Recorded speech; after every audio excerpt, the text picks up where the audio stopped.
வணக்கம். இன்றைய முக்கிய செய்திகள். புதுச்சேரி தொகுதியில் கூட்டணி கட்சி வேட்பாளரை வெற்றி பெற செய்ய வேண்டும் என முதல்வர் ரங்கசாமி தெரிவித்துள்ளது. பாஜக போட்டியிடுவதை உறுதி செய்துள்ளது.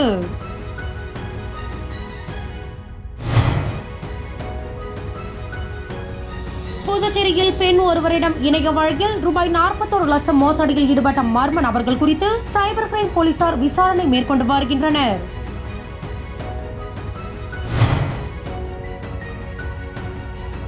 கதிர்காமம் முத்துமாரியம்மன் கோவில் சடல் திருவிழா. அரசு மற்றும் தனியார் பள்ளிகளுக்கு வரும் 9ஆம் தேதி உள்ளூர் விடுமுறை.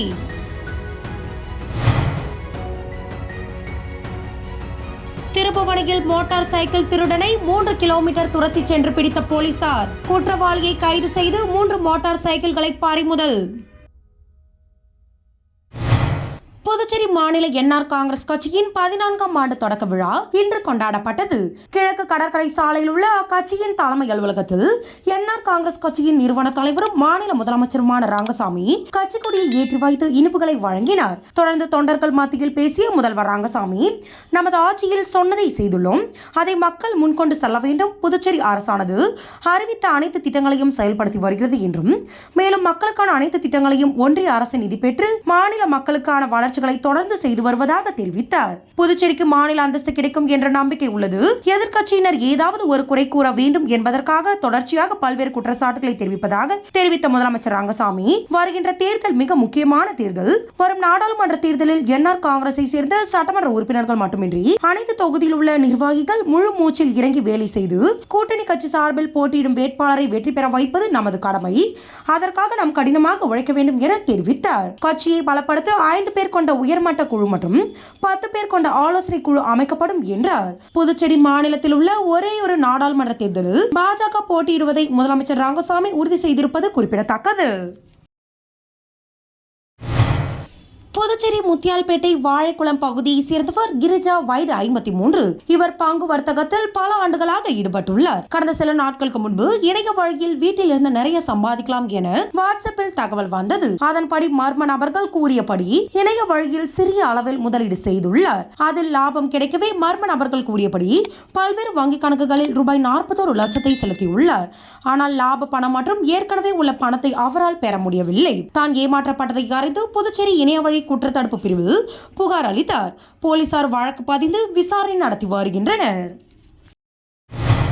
பள்ளி கல்வித்துறை இணை இயக்குனர் சிவகாமி வெளியிட்டுள்ள செய்திக்குறிப்பு, புதுச்சேரி கதிர்காமம் பகுதியில் உள்ள பிரசித்தி பெற்ற முத்துமாரியம்மன் கோவில் சடல் திருவிழாவை முன்னிட்டு வரும் 9ஆம் தேதி அப்பகுதியில் உள்ள 15 தனியார் பள்ளி மற்றும் 22 அரசு பள்ளிகளுக்கு விடுமுறை அளிக்கப்பட்டுள்ளது. இந்த விடுமுறையை ஈடு செய்யும் விதமாக வரும் 24ஆம் தேதி பள்ளிகள் செயல்படும் என்றும் அன்று வெள்ளிக்கிழமை பாட வகுப்புகள் நடைபெறும் என குறிப்பிடப்பட்டுள்ளது. புதுச்சேரி கதிர்காமம் பகுதியில் உள்ள பிரசித்தி பெற்ற முத்துமாரியம்மன் கோவில் சடல் திருவிழாவை முன்னிட்டு வரும் 9ஆம் தேதி அப்பகுதியில் உள்ள 15 தனியார் பள்ளி மற்றும் 22 அரசு பள்ளிகளுக்கு விடுமுறை அளிக்கப்பட்டுள்ளது. புதுச்சேரி மேற்கு பிரிவு எஸ்பி வம்சிதர் ரெட்டி உத்தரவின் பேரில் திருப்புவனை காவல் நிலைய சப் இன்ஸ்பெக்டர் இளங்கோ, குற்றவியல் போலீசார் அசோகன், சத்தியமூர்த்தி மற்றும் போலீசார் மதகடிப்பட்டு மாநில எல்லையில் தீவிர வாகன சோதனையில் நேற்று மாலை ஈடுபட்டுக் கொண்டிருந்தனர். அப்பொழுது அந்த வழியாக மோட்டார் சைக்கிளில் வந்த ஒருவர் போலீசாரை கண்டதும் அங்கிருந்து தப்பிக்க முயன்றார். அப்போது போலீசார் தடுத்தும் நிற்காமல் சென்ற நிலையில் சப் இன்ஸ்பெக்டர் இளங்கோ மற்றும் போலீசார் 3 கிலோமீட்டர் தூரம் சினிமா பாணியில் விரட்டி சென்று மடக்கி பிடித்தனர். அவரை காவல் நிலையம் அழைத்து வந்து விசாரணை மேற்கொண்டது. விழுப்புரம் மாவட்டம் கீழ்பெரும்பாக்கம் நாராயண நகரை சேர்ந்த வெங்கடேசன், வயது 47, ரியல் எஸ்டேட் தொழில் செய்து கொண்டு மோட்டார் சைக்கிளை திருடி விற்பதை வாடிக்கையாக கொண்டுள்ளார் என்பது தெரிய வந்தது. இதனையடுத்து வெங்கடேசனை கைது செய்த போலீசார் பல்வேறு இடங்களில் திருடிய 3 மோட்டார் சைக்கிள்களை பறிமுதல் செய்தனர். பின்னர் நீதிமன்றத்தில் ஆஜர்படுத்தி காலாப்பட்டு மத்திய சிறையில் அடைத்தனர்.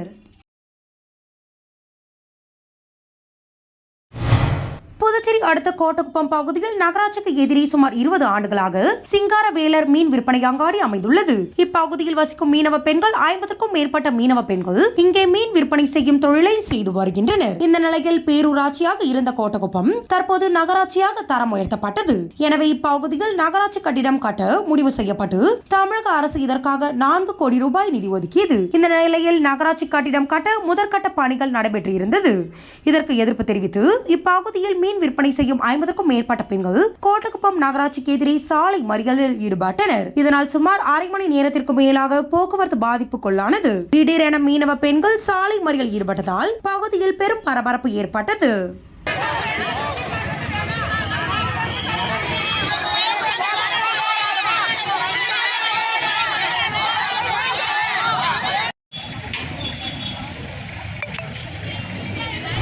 காரைக்கால் மாவட்டத்திற்கு புதிய மாவட்ட ஆட்சியராக கடந்த ஆண்டு ஏப்ரல் மாதம் குலோத்துங்கன் பதவியேற்றார். அதனைத் தொடர்ந்து காரைக்கால் மாவட்ட மக்களின் குறைகளை கேட்டறிந்து தீர்வளித்து வருகிறார். குறிப்பாக கிராமப்புற பகுதி மக்கள் மற்றும் பள்ளி மாணவர்களுக்கு முக்கியத்துவம் அளிக்கும் வகையில் கிராமப்புற வளர்ச்சிக்கும் மாணவர்களின் நலனுக்காகவும் பல்வேறு திட்டங்களை தனியார் உதவி பெற்றேனும் செய்து வந்தார். காரைக்கால் மாவட்டத்தில் உள்ள ஏழை எளிய அரசு பள்ளி மாணவர்களுக்கான நீட் பயிற்சி வகுப்பு தனியாரின் பங்களிப்போடு தொடங்கி சிறப்பாக நடைபெற்று வருகிறது. இந்நிலையில் அவர் காரைக்கால் மாவட்ட ஆட்சியராக பொறுப்பேற்று ஓராண்டுகள் கூட நிறைவடையாத நிலையில் திடீரென காரைக்கால் மாவட்ட ஆட்சியர் குலோத்துங்கனை புதுச்சேரிக்கு மாற்றம் செய்துள்ளதாக அரசாணை ஒன்று வெளியிடப்பட்டுள்ளது.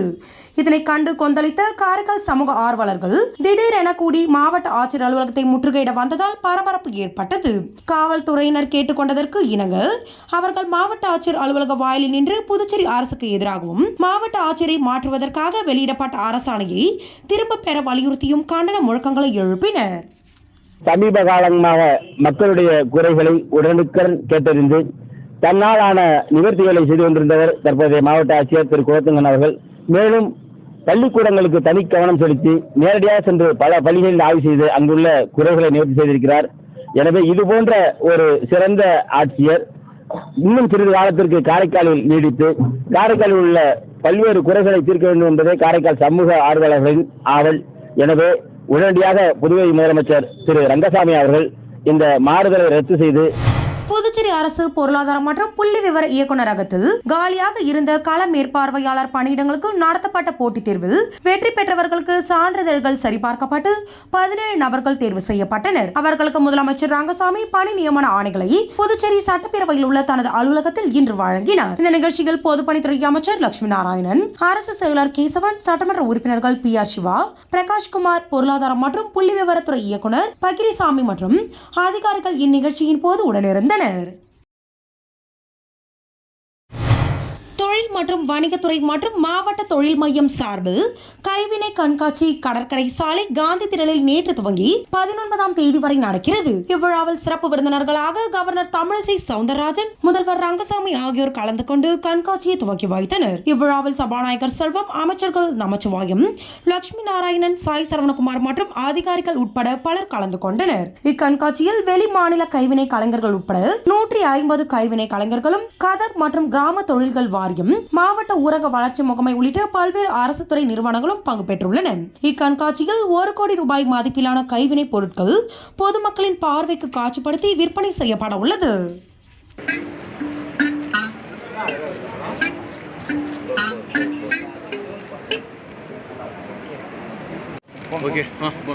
ஒன்று, கைவினை பொருட்கள் கைவினை கலைஞர்கள் ஊக்கப்படுத்தியே ஆக வேண்டும் என்ற ஒரு எண்ணம். இரண்டாவது, பத்திரிகை சகோதரர் கவனிக்க, தெலுங்கானால வேலை இருந்ததுன்னு நான் போயிட்டா இங்கே துணைநிலை ஆளுநர் அரசாங்க விழாவை புறக்கணித்து விட்டு போய்விட்டார் என்று எழுதி விடுவீர்கள். அதற்காகவாவது நான் இங்கே இருந்தேன். எவ்வளவு ஒற்றுமையாக அமர்ந்திருக்கிறோம், சகோதரத்துவத்தோடு இங்கே அமர்ந்திருக்கிறோம். கைவினை பொருட்களை மட்டுமல்ல, கைவினைகளை மட்டுமல்ல, புதுவையின் வளர்ச்சியில் எல்லோருமே இணைந்து பணியாற்றிக் கொண்டிருக்கிறோம். புதுச்சேரி மாநிலத்திற்கு இதுநாள் வரையிலும் மாநில அந்தஸ்து வழங்காதது, மத்திய நிதிக்குழுவில் புதுச்சேரி மாநிலத்தை இணைக்காதது, மத்திய பல்கலைக்கழகத்தில் அனைத்து பாடப்பிரிவுகளிலும் புதுச்சேரி மாணவர்களுக்கு உரிய இடஒதுக்கீடு வழங்காதது, ரேஷன் கடைகளை திறக்காதது உள்ளிட்ட பல்வேறு கோரிக்கைகளை வலியுறுத்தி மத்திய மாநில அரசுகளை கண்டித்து புதுச்சேரியில் அதிமுக மாபெரும் பேரணி மற்றும் கண்டன ஆர்ப்பாட்டம் வருகின்ற 10ஆம் தேதி முன்னாள் அமைச்சர் CV சண்முகம் MP தலைமையில் நடைபெற உள்ளது. இந்த ஆர்ப்பாட்டத்தில் அதிமுகவினர் திரளாக கலந்து கொள்வது குறித்தும் பேரணியை சிறப்படைய செய்வது சம்பந்தமாக புதுச்சேரி மாநில செயலாளரும் முன்னாள் சட்டமன்ற கட்சி தலைவருமான அன்பழகன் தலைமையில் இன்று தலைமை அலுவலகத்தில் மாநில நிர்வாகிகள், பொதுக்குழு உறுப்பினர்கள், பிற அணி நிர்வாகிகள், நகர நிர்வாகிகள், தொகுதி நிர்வாகிகள் மற்றும் வார்டு நிர்வாகிகளின் ஆலோசனை கூட்டம் நடைபெற்றது. இக்கூட்டத்தில் புதுச்சேரி மாநில அம்மா பேரவை செயலாளர் முன்னாள் MLA பாஸ்கர், மாநில துணைத் தலைவர் முன்னாள் MLAவுமான ராஜாராம் உட்பட நிர்வாகிகள் பலர் திரளாக கலந்து கொண்டனர்.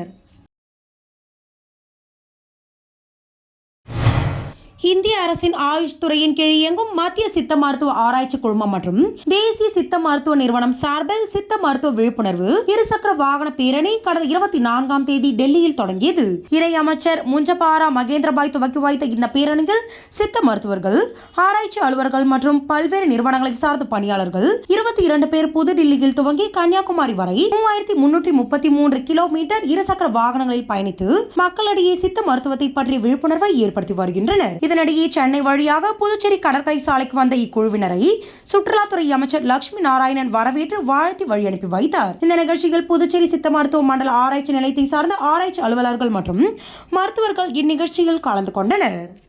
Central Council for Research in Siddha and National Institute of Siddha under Ministry of Ayush Government of India is organizing a national bike rally starting from New Delhi to Kanyakumari, covering 3,333 kilometers and sprawling through 21 cities, covering 8 states and 2 union territories including New Delhi and Puducherry.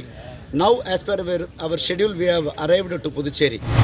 Villianur சட்டமன்ற தொகுதிக்குட்பட்ட பகுதிகளில் வில்லியனூர் கோம்பின் மூலம் மேற்கொள்ளப்பட்டு வரும் பணிகள் குறித்த ஆலோசனை கூட்டம் சட்டமன்ற உறுப்பினர் அலுவலகத்தில் நடைபெற்றது. தொகுதி சட்டமன்ற உறுப்பினரும் எதிர்க்கட்சி தலைவருமான சிவா தலைமையில் நடைபெற்ற இக்கூட்டத்தில் வில்லியனூர் கோம்பின் ஆணையர் எல்ராஜ், செயற்பொறியாளர் திருநாவுக்கரசு, இளநிலை பொறியாளர் சத்யநாராயணன் மற்றும் தொகுதி திமுகவினர் கலந்து கொண்டனர். இக்கூட்டத்தில் நாடாளுமன்ற தேர்தல் தேதி அறிவிப்பதற்கு முன் வில்லியனூர் தொகுதியில் தொடங்கப்பட்டுள்ள சாலை, வாய்க்கால், குடிநீர் இணைப்பு உள்ளிட்ட வளர்ச்சிப் பணிகளை துரிதமாக முடிக்கவும் எதிர்க்கட்சி தலைவர் ரா சிவா அதிகாரிகளை கேட்டுக்கொண்டார். தொடர்ந்து தொகுதியில் மேற்கொள்ள வேண்டிய பணிகள் குறித்தும் இக்கூட்டத்தில் ஆலோசிக்கப்பட்டது. மக்கள் தலைவர் வ. சுப்பையாவின் பிறந்தநாள் புதுச்சேரி அரசு சார்பில் இன்று கொண்டாடப்பட்டது. இதனையொட்டி நெல்லித்தோப்பு சந்திப்பில் அமைந்துள்ள அவரது திருவுருவ சிலைக்கு பொதுப்பணித்துறை அமைச்சர் லட்சுமி நாராயணன், குடிமைப்பொருள் வழங்கல் மற்றும் நுகர்வோர் விவகாரங்கள் துறை அமைச்சர் சாய்ஜி சரவணகுமார், சட்டப்பேரவை துணைத் தலைவர் ராஜவேலு ஆகியோர் மாலை அணிவித்து மரியாதை செலுத்தினர். அதனைத் தொடர்ந்து கம்யூனிஸ்ட் கட்சியின் மாநில செயலாளர் சலீம் தலைமையில் முன்னாள் அமைச்சர் விஸ்வநாதன், ஏஐடியூசி மாநில பொதுச் செயலாளர் சேது செல்வம், முன்னாள் சட்டமன்ற உறுப்பினர் நாரா கலைநாதன் உட்பட கம்யூனிஸ்ட் கட்சியின் ரா. சுப்பையா சிலைக்கு மாலை அணிவித்து மரியாதை செலுத்தினர். அரசு சார்பு நிறுவனமான பாப்ஸ்கோ ஊழியர்களுக்கு ஆண்டு கணக்கில் சம்பளம் வழங்கப்படாமல் ஊழியர்கள் பல்வேறு இன்னல்களுக்கு ஆளாகி பலர் உயிரிழந்திருக்கின்றனர். ஊழியர்கள் தொடர்ந்து பல்வேறு விதமான போராட்டங்களை நடத்தி வருகின்றனர். இந்த நிலையில் நிலுவையில் உள்ள சம்பளத்தை வழங்க வேண்டும், மூடப்பட்டுள்ள அரசு சார்பு நிறுவனங்களை திறந்து நடத்த வேண்டும் உள்ளிட்ட பல்வேறு கோரிக்கைகளை வலியுறுத்தி தட்டாஞ்சாவடி ஒழுங்குமுறை கூட விற்பனை வளாகத்தில் பாப்ஸ்கோ ஊழியர்கள் ஏஐடியூசி தலைமையில் வயிற்றில் ஈரத்துணி அணிந்து கொண்டு நூதன போராட்டத்தில் ஈடுபட்டனர். ஏஐடியூசி மாநில பொதுச் செயலாளர் சேது செல்வம் தலைமையில் நடைபெற்ற போராட்டத்தில் கௌரவ தலைவர் அபிஷேகம், மாநில செயலாளர்கள் துரைசெல்வம் ஆகியோர் கண்டன உரையாற்றினர். இதில் பாப்ஸ்கோ சங்க பொறுப்பாளர்கள் ரமேஷ், ஜெய்சங்கர் உட்பட 100க்கும் மேற்பட்ட ஊழியர்கள் கலந்து கொண்டு அரசுக்கு தங்களது எதிர்ப்பை தெரிவித்தனர்.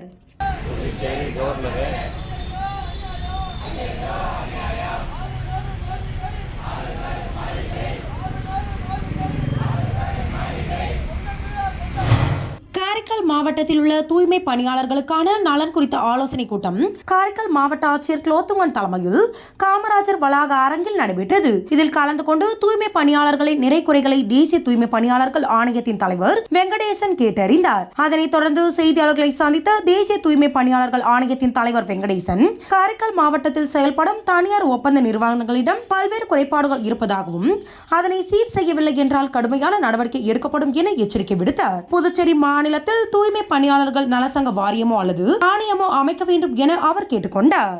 அவங்க இந்த 15 நாளுக்குள்ள அவங்களுடைய நம்பரை கொடுத்துட்டு செக் பண்ணிட்டு எந்த டேட்ல இருந்து ஒரு கான்ட்ராக்ட் எடுத்திருக்காங்களோ அன்னில இருந்து இந்த மாசம் வரைக்கும் எவ்வளவு அமௌண்ட் பிஎஃப்ல செலுத்தி இருக்காங்க அந்த தகவலை அவங்க அந்த தூய்மை பணியாளர்களுக்கு சொல்லணும் அப்படின்னு சொல்லி கொடுத்துருக்கோம். புதுச்சேரி ஆளுநர் மற்றும் முதல்வருக்கு சுயேட்சை எம்எல்ஏ நேரு அளித்துள்ள கோரிக்கை மனுவில் புதுச்சேரியில் தாசில்தார், கண்காணிப்பாளர் உள்ளிட்ட பல்வேறு பதவிகளை வகித்து பிசிஎஸ் எனப்படும் புதுச்சேரி சிவில் சர்வீஸ் அதிகாரிகளாக இருப்பவர்கள் சார்பு செயலாளர் அந்தஸ்தில் அரசு துறைகளின் இயக்குநர்களாகவும் துறை தலைவர்களாகவும் பணிபுரிகின்றனர். இவர்கள் பிசிஎஸ் அதிகாரிகளாக நீண்ட காலம் பணியாற்றிவிட்டு பதவிக்கான அங்கீகாரம் இல்லாமல் முந்தைய பதவியின் படியே பணி ஓய்வு பெறும் அவல நிலை உள்ளது. அதே நேரத்தில் வெளி மாநிலத்தில் இருந்து மத்திய பணியாளர் தேர்வாணையம் மூலமாக PCS அதிகாரியாக பதவி வகிப்பவர்களுக்கு குறுகிய காலத்திலேயே பதவி உயர்வு கிடைக்கிறது. தற்போது வெளிமாநில PCS அதிகாரிகளுக்கு மட்டும் சில விதிகளை தளர்த்தி பதவி உயர்வுக்கான கோப்புகள் தயாரிக்கப்பட்டு பதவி உயர்வு வழங்கப்பட உள்ளதாக தெரிகிறது. உள்ளூர் அதிகாரிகளுக்கும் விதிகளை தளர்த்தி பதவி உயர்வு வழங்க கவர்னர், முதல்வர் நடவடிக்கை எடுக்க வேண்டும் என குறிப்பிடப்பட்டுள்ளது.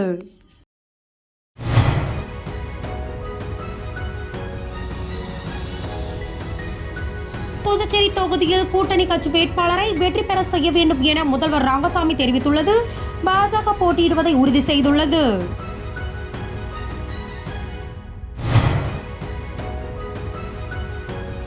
புதுச்சேரியில் பெண் ஒருவரிடம் இணைய வழக்கில் ரூபாய் 41 லட்சம் மோசடியில் ஈடுபட்ட மர்ம நபர்கள் குறித்து சைபர் கிரைம் போலீசார் விசாரணை மேற்கொண்டு வருகின்றனர்.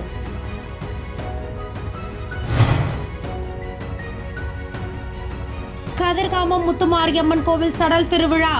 அரசு மற்றும் தனியார் பள்ளிகளுக்கு வரும் 9ஆம் தேதி உள்ளூர் விடுமுறை.